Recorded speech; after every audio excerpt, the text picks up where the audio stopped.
Hey everyone, we are wrapping up the protest against the GOP tax plan. As we all know, the GOP tax plan is supported by Donald Trump and was recently passed in the United States Senate.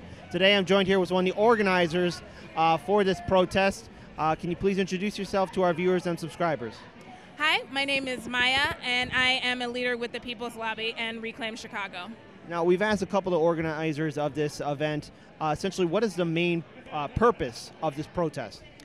So the main purpose of this protest is to come and show the government, both at a state, city even, but especially the federal level, to let them know that we see what they're doing and that we are not going to stand for it, that we are going to fight back against this, and that we are going to hold people who support this, either tacitly or implicitly, to task. Now, of course, this passed 51-48 in the United States Senate, and it's going under review in the House later on, so the Senate and House can agree on what to pass, and then they'll present it to Donald Trump. Essentially, what will be the long-term consequences should this bill pass?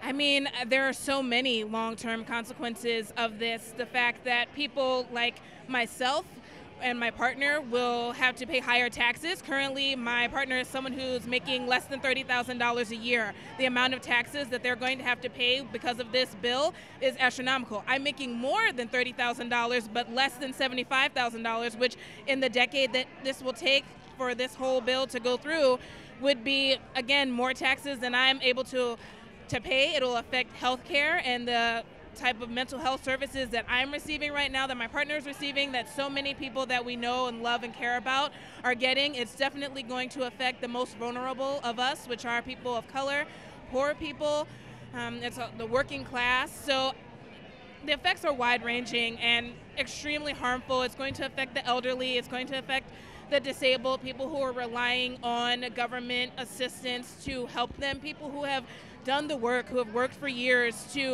and put into this system, are now just having that ripped from under them, and that's not fair. Now, we've all seen firsthand the effects of Citizens United and McCutcheon's decision, where money in politics is basically buying off our state and federal officials. So as we all know, 2018 will be upon us very shortly. It'll be a midterm election cycle. With the passing of this bill and the Trump administration's policies, what are your thoughts on potential voter turnout for this midterm election cycle? I mean, I think that people are upset. This is not the first protest. This is, unfortunately, probably won't even be the last protest of this year, and there's just been so much that's been happening, and I know that people are upset, they're angry. I think that there are more people that are becoming politicized and radicalized around the things that are happening, even people who didn't necessarily think that they would have been affected by these things.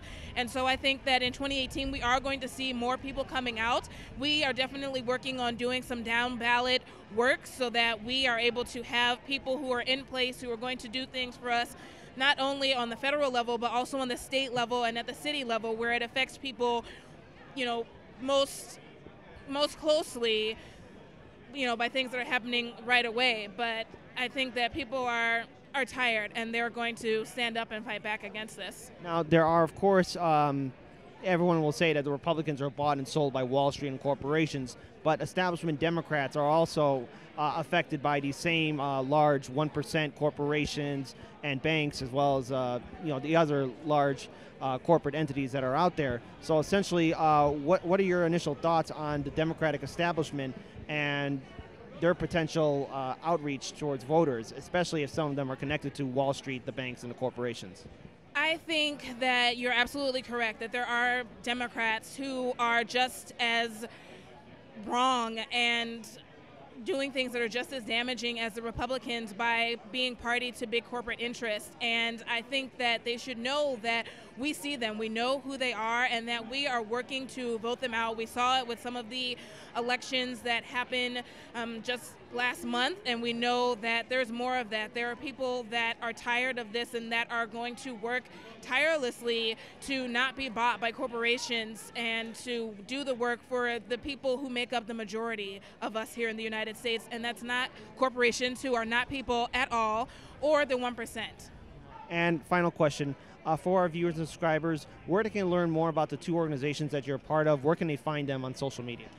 So you can look for them at the People's Lobby USA.com, and then there you can also follow them online. I'm sorry, I can't think of the exact Twitter handles right now, but once you go to that website, then you'll be able to find more information, get connected, also see our connection to Reclaim Chicago there as well.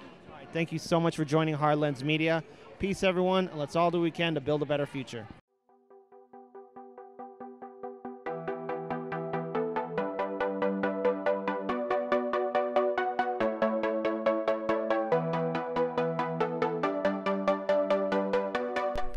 You're watching Hard Lens Media.